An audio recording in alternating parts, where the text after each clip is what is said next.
আজকে আমি সারপ্রাইজিংলি একটা পার্সেল রিসিভ করেছি। আজকে হঠাৎ করে আমার মিস্টার আমাকে ফোন দিয়ে বললো তোমার নামে একটা পার্সেল এসছে, ডেলিভারি বয় আসলে দরজায় দাঁড়িয়ে আছে গেটের বাইরে, তুমি যে পার্সেলটা রিসিভ করো। তো আমি একটু সারপ্রাইজিং হলাম যে আমার নামে পার্সেল। তারপরে যেহেতু ডেলিভারি বয় দরজায় ছিল তাই পার্সেলটা আসলে রিসিভ করলাম। আমি আসলে জানি না এর মধ্যে কি আছে আর ও কি অর্ডার করেছে, কিন্তু ওপর দিয়ে লেখা আছে সাবধান কাচের জিনিস। চলুন দেখা যাক কি আসে।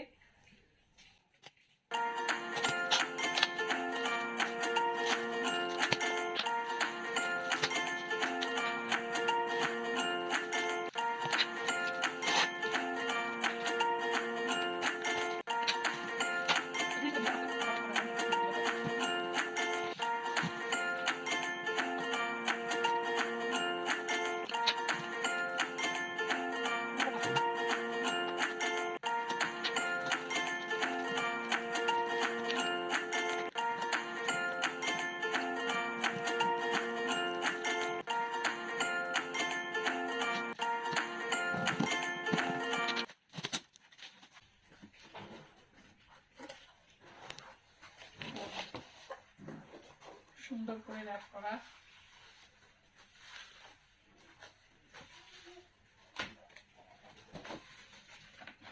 গিফটের ভেতরেও গিফট।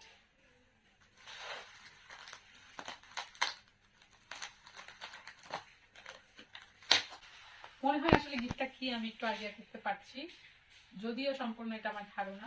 এরকম যেহেতু র্যাপ হয়ে এসেছে তার মানে ওটা ওরকমই হবে। চলুন দেখা যাক, তারপরে পিছের গল্পগুলো আপনাদের বলছি।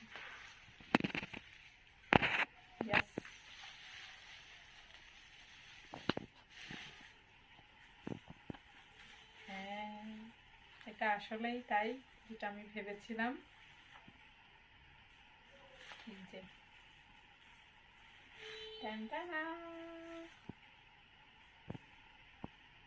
ওয়াও, সুন্দর একটা জিনিস, সুন্দর কিছু স্মৃতি।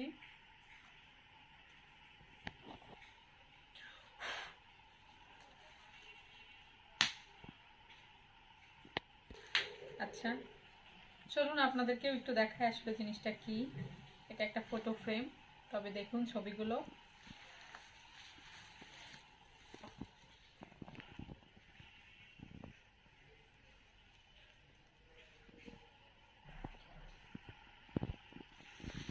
এগুলো সবই আসলে আমার বিয়ের ছবি, বিয়ে, রিসেপশন, বাসি বিয়ে, সবগুলো মিলেই, গায়ে হলুদ, সবকিছু মিলেই একটা ফ্রেম। খুবই সুন্দর। আচ্ছা, তাহলে এখন আপনাদের পিছের গল্পটা বলি। এটা আসলে ফেসবুকে যেসব রিলসগুলো হয় আমি ওগুলো খুব দেখি। তো আমার কাছে এরকমই ফ্রেমের কিছু পেজ বলেন বা রিলস বলেন আমি দেখছিলাম। তা আমার খুব জিনিসটা ভালো লেগেছিল, খুবই সুন্দর।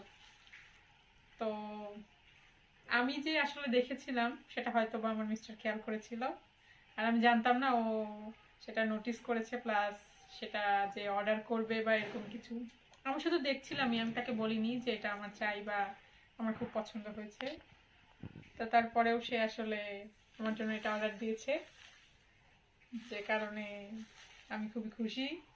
প্লাস এখানে লেখা আছে হ্যাপি অ্যানিভার্সারি, আর কিছুদিন পর আমাদের 1 বছর অ্যানিভার্সারি আসতে চলেছে। তো এটা আসলে অগ্রিম একটা পাওনা গিফট। এই তো, এটাই ছিল আজকের একটা গিফট আনবক্সিং এর ভিডিও, ছোট্ট। তো যদি আপনাদের ভালো লাগে এরকম আরো ছোট ছোট আমাদের জীবনের গল্প যদি আপনারা জানতে চান, তাহলে আমাদের যে ছোট্ট পেজটা সেন ঘোষ স্টোরিজ, সেটা আপনারা ফলো দিয়ে আমাদের পাশে থাকবেন। তো আজ এই পর্যন্তই, থ্যাংক ইউ।